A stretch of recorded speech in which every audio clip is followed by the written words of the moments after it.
Inside a warm house today, most people think a bigger room means more comfort. 2 walls, more space, stronger heat. But out on the Great Plains, that idea falls apart. A big shelter loses heat fast. Cold air sinks. Warm air rises. And a wide open teepee can't hold that sinking warmth. Wind crawls low across the ground. It pulls heat off the ground one layer at a time. A high ceiling becomes a cold ceiling. And the more air you try to warm, the more wood you burn. That is survival math.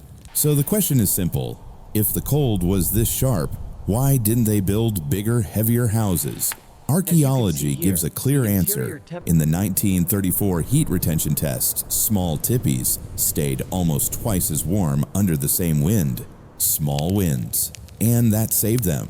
Most people today look at a small teepee and think it was built that way for convenience or for style or because they didn't have enough material. That idea doesn't hold up on the plains, not when cold air drops fast and warm air rises out of reach. The truth is simpler and heavier. They built small because the land forced them to. On the Great Plains, everything worked against a large shelter. A big room meant more air volume. More air volume meant more heat loss. And every degree you try to raise in a wide space costs wood you don't have. That is survival math. A small teepee flips the equation. Low ceiling, tight frame, sloped walls that push sharp wind up and away. Warm air stays within a meter of the ground where the body actually lives, instead of drifting into a high ceiling that can't hold anything. A high ceiling is a cold ceiling. Every test showed the same thing. Small volume warms fast. Small surface cools slow. It is efficiency born from frozen soil and ground wind. A tiny chamber of controlled heat instead of a big room bleeding warmth. Even the smoke hole and airflow system work better in a smaller cone shape. Fire pulls clean. Smoke rises in a steady column. You can read wind direction by how the smoke tilts. And you can adjust the hide cover in seconds to hold the low heat where you need it. Archaeology backs this up.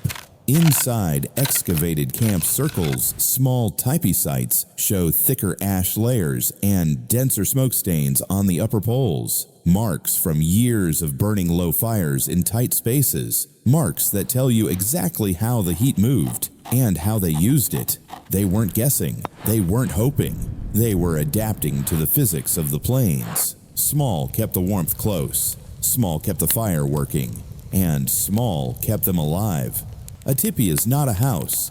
It is a heat chamber built for the land. Warmth was never about building more. It was about building right.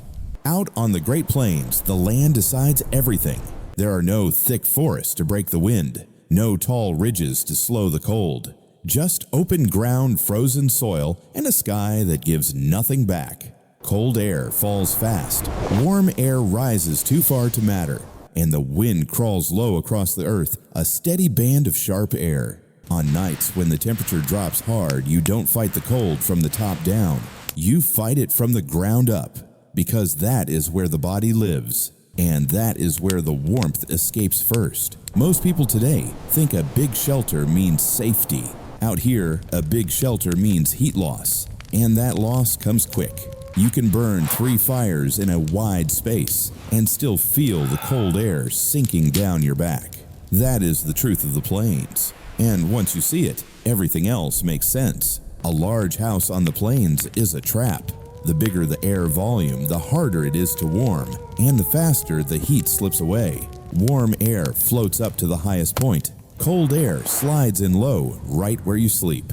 A high ceiling is a cold ceiling. And no matter how hot your fire burns, the warmth spreads too thin.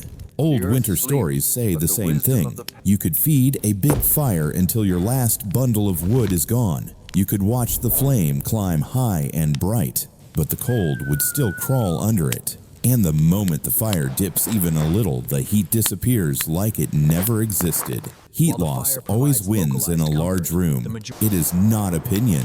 It is not guesswork. It is physics written into the wind direction, the airflow, and the surface area of the walls around you. So the people of the plains stopped trying to fight that battle. Instead, they changed the field. They shrank the space. They narrowed the air volume. They brought the ceiling down to where the warmth actually stayed. And that changed everything. The breakthrough wasn't mystical. It wasn't a lucky guess. It was observation stacked over generations. They learned that warmth isn't determined by how big a shelter is. It is determined by the ratio of volume to surface. More surface area means more heat loss. More air volume means more space the fire has to fill. Shrink both, and the numbers flip in your favor. Small air volume warms quickly. Small surface loses heat slowly. That is the core of the small shelter principle. They didn't need to know the formulas. They watched how smoke moved. They felt how low heat stayed close. They saw how sinking warmth behaved near the ground. And they shaped their shelters around what the land taught them. It wasn't beautiful. It wasn't comfortable by modern standards. But it worked. And when you live in a place where cold air hits hard and never lets up, working is enough. They built their shelters small on purpose. Nothing about the design was random. Every choice came from the land, the wind, and the cold that lived in the soil. The first step was lowering the ceiling. Warm air doesn't drift around the whole room. It stays close to the ground, usually within the first meter, so they kept the ceiling low enough to trap that warmth where the body breathes, sits, and sleeps. Lift the ceiling too high, and the heat floats into empty space. Out here, a high ceiling is a cold ceiling, and wasted heat is wasted life. Next came steepening the walls. The wind on the plains doesn't blow like city wind.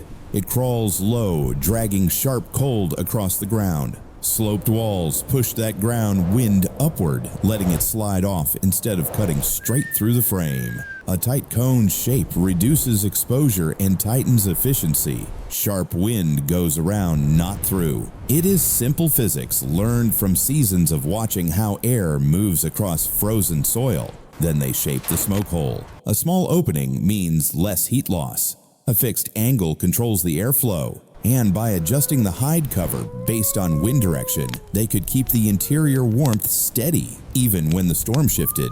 They didn't need modern vents or metal chimneys. They needed clean airflow.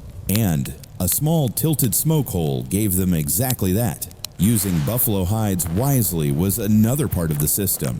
A large tepee demands many hides. That makes it heavy, harder to seal, and easier for cold air to slip through. A small tepee, on the other hand, needs fewer hides, fewer seams, and fewer weak points. It seals tight, and once it seals, it stays warm with far less work. Less material, more warmth. That is efficiency in its purest form. And finally, they built for movement. Life on the plains followed the buffalo. If you stayed in one place too long, you starved. A large structure would slow you down, tie you to the ground, and put you at the mercy of storms and shifting winds. But a small tepee could be set up in 20 minutes, torn down in 10, and carried with the herd. You can't survive the plains unless you move with the land. Small shelters let you stay fast enough to keep up. None of these choices were mistakes. None were guesses. They were decisions forged by hard winter's sharp wind and a deep understanding of how heat behaves when the world turns cold. Small design, small losses, big survival. In 1987, the Wyoming wind test compared shelters under controlled ground wind. A small tepee between 10 and 12 feet stayed up to 8 degrees Celsius, warmer than an 18-foot tepee under the same conditions. The numbers match the stories. The stories match the archaeology. And the archaeology matches what you see on the land. Small tepees show heavier ash layers, thicker soot lines, more smoke stains on the upper poles, all signs of slow-burning fires inside tight spaces that held their heat well. A low fire plus a small room equals concentrated warmth. A big fire plus a large room equals heat loss. Same amount of work, opposite results. When the cold is deep and the wood is gone, efficiency isn't a luxury. It is survival. Some people today think they built small because they didn't have enough hides or tools. But that is not the truth. Small was a strategy, a design born from hard land and harder winters. They built for efficiency. They built for adaptation. They built for the wind, not against it. Warmth was never about size. Warmth was about design. And on the plains, design meant staying alive. Every cold weather culture learned the same rule. Alpine tents, Inuit snow huts, high altitude bivouacs, all small, all tight, all built for heat retention. The people of the plains discovered it on their own, long before wind tunnels or thermal cameras. Small shelter, small loss, big difference. That is why tiny teepees beat big houses. And that is why they survived nights the rest of us could never handle. People today look at a small shelter and see inconvenience, less room, less comfort. It feels like something you settle for, not something you choose. But out on the plains, small wasn't a compromise. Small was survival. And every winter proved it. A small teepee warms fast. It loses less heat. And it keeps cold air from sinking across the floor like a slow wave. Ground wind can scrape at the hide cover all night long, but it won't steal much from a tight frame. That efficiency is no accident. It is built for the land. Modern minds think the goal is to push back against the cold, to fight it with size, walls, and space. But the plains don't care about your comfort. Cold air doesn't negotiate. Sharp wind doesn't slow down because the shelter is bigger. The people here understood that. They didn't try to overpower the cold. They reduced the battlefield.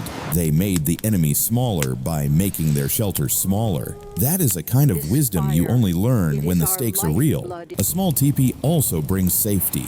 Low heat stays close to the ground. A low fire burns steady and controlled. You don't risk sparks racing up into a high ceiling you can't reach. Every part of the design keeps the fire where it belongs, warm enough to live, calm enough to last. And when the weather shifts, you move. Storms on the plains don't blow from one direction. They turn, they swing, they drag cold air across the land like a blade. You need to move with them. A small teepee can go up in minutes and come down just as fast. Big houses can't do that, and winter never waits. So the truth is simple. Small wasn't weakness. Small was a strategy built on survival math. Less air to heat, less surface to lose, less risk when the fire dips low. The cold out here doesn't care what you want. It cares whether you understand its rules. And the people of the plains did. They built small. They built smart. And they stayed alive. Today we build ultralight tents, alpine shelters, and emergency bivvies. Different materials, different tools. But the rule behind them hasn't changed at all. Small space, fast heat, low loss. Every modern cold weather shelter still follows the same math the plains people learned generations ago. Mountaineers crawl into tiny bivouac sacks for a reason. Winter bushcrafters dig tight snow caves instead of big ones. And every serious survival course repeats the same idea. The smaller the volume, the quicker the warmth holds. It is not comfort science. It is survival science. And the numbers never argue with you. A big tent feels nice for a minute. You can stretch out, move around, breathe easy. But the moment the cold air settles, you lose warmth faster than you can make it. A small shelter flips the equation. Less air to heat, less surface to lose, more efficiency with every ember. The plains understood that long before any of us. They didn't chase comfort. They chased survival math. And the math was simple. Build small, keep the heat where the body lives, and stay ready to move when the storm shifts. Most people today still think warmth comes from more space and more gear. But the cold doesn't care how much gear you pack. The cold cares how well you understand its rules. Right shape, right size, right design. That is what keeps a person warm in real winter. So the lesson still stands. Most of the time, you don't need more material. You need the right shape at the right scale. Build small, stay warm, stay by the fire.